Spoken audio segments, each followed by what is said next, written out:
नमस्कार, साक्षी न्यूज नाटक और आप सभी का स्वागत है। विश्व में सबसे सहिष्णु माने जाने वाले हिंदुओं की आस्थाओं पर चोट का जो सिलसिला चला है वह वायरस की तरह फैलता जा रहा है। भारत में कांग्रेस और द्रमुक के नेताओं ने राम को काल्पनिक सिद्ध करने का असफल अभियान चलाया। अब राष्ट्रीय जनता दल और समाजवादी पार्टी के नेता रामचरितमानस के खिलाफ अनर्गल बातें कह रहे हैं। इससे भी मन नहीं भरा तो रामचरितमानस की प्रतियां ही फाड़ दी। दूसरी ओर पाकिस्तान में मंदिरों और हिंदुओं के साथ किस तरह का अत्याचार किया जाता है यह किसी से छिपा नहीं है। जरा दूर चलें तो देखने को मिलता है कि पिछले वर्ष सितंबर में ब्रिटेन में हिंदू मंदिरों पर हमले किए गए। इस साल ऑस्ट्रेलिया के मेलबर्न में जनवरी में ही 15 दिनों के अंदर 3 हिंदू मंदिरों पर हमला हुआ। अब कनाडा के ब्रैम्पटन में प्रसिद्ध गौरी शंकर मंदिर में तोड़फोड़ की गई और भारत के प्रति नफरत भरे संदेश लिखे गए। यह वाकई दुर्भाग्यपूर्ण है कि हिंदू आस्था पर चोट करने की घटनाएं बढ़ती जा रही हैं और दुनिया खामोश है। कहाँ है वह संयुक्त राष्ट्र जो कि किसी देश में मस्जिद या चर्च पर हमला होने पर उस देश को सुझाव देने की झड़ी लगा देता है?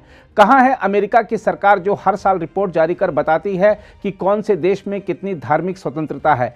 कहाँ है वह मानवाधिकार संस्थाएं और कार्यकर्ता जो कि किसी अन्य धर्मस्थल, धर्म ग्रंथ या धर्म के प्रतीक के खिलाफ कही गई एक भी बात या अपमान की किसी भी घटना पर आंदोलन खड़ा कर देते हैं? किसी को ब्रिटेन में, ऑस्ट्रेलिया में, पाकिस्तान में, कनाडा में मंदिरों पर हो रहे हमले क्यों नहीं दिखाई देते?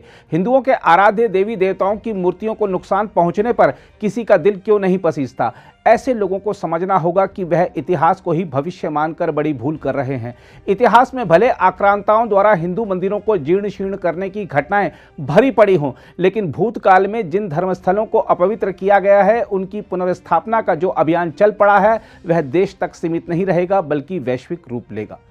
जो लोग हिंदू और हिंदुत्व की नई नई परिभाषा कर रहे हैं या हिंदुओं के खिलाफ नकारात्मक बातें फैला रहे हैं, उन्हें पता होना चाहिए कि हर भारतीय का डीएनए एक ही है और हर भारतीय स्वभाव से हिंदू ही है। आज जो मोहम्मद सलीम है वही कभी राम नारायण हुआ करता था। एक बात सभी को समझने की जरूरत है कि हिंदू शब्द धार्मिक नहीं अपितु भौगोलिक है। इसलिए जो भी व्यक्ति भारत में पैदा हुआ है वह हिंदू ही है। उसका वर्तमान मत अलग हो सकता है लेकिन उसके पूर्वज हिंदू ही थे जिन्होंने बाद में जबरन या प्रलोभनवश मतांतरण किया। उत्तर प्रदेश के मुख्यमंत्री योगी आदित्यनाथ ने जब सनातन धर्म को राष्ट्रीय धर्म बताया तो उनके बयान पर विवाद खड़ा करने का प्रयास किया गया, जबकि उन्होंने कोई नई या अलग बात नहीं कही थी। योगी आदित्यनाथ ने जो कुछ कहा उसका आधार धार्मिक नहीं बल्कि भौगोलिक ही था।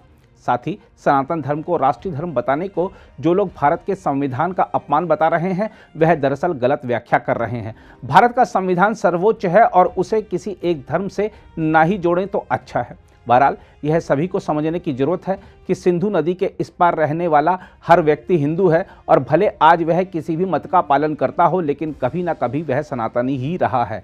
इसलिए सनातन धर्म यहाँ का राष्ट्रीय धर्म आज से नहीं बल्कि आरंभ काल से ही है। वेद और पुराणों का इतिहास दुनिया के बाकी धर्म ग्रंथों से भी सैकड़ों वर्षों पुराना है। इसके अलावा वेद, उपनिषद, दर्शन ग्रंथ, पुराण ग्रंथ, यहाँ तक कि रामायण और महाभारत में भी हिंदू शब्द का कहीं उल्लेख नहीं है। इसका मतलब यह है कि यह सिर्फ एक मत के अनुयायियों के लिए नहीं बल्कि सभी के लिए जीवन दर्शन देने वाले महान ग्रंथ हैं। इसलिए जो भी इनका अपमान करता है वह किसी धर्म का नहीं बल्कि भारत की संस्कृति और इतिहास का अपमान करता है। अगर आप भी लेना चाहते हैं देश दुनिया की तमाम जानकारी तो आज ही सब्सक्राइब करें हमारे चैनल को। साथ ही नीचे दिए बेल आइकन को जरूर दबाएं ताकि हर अपडेट आप तक पहुंच सके।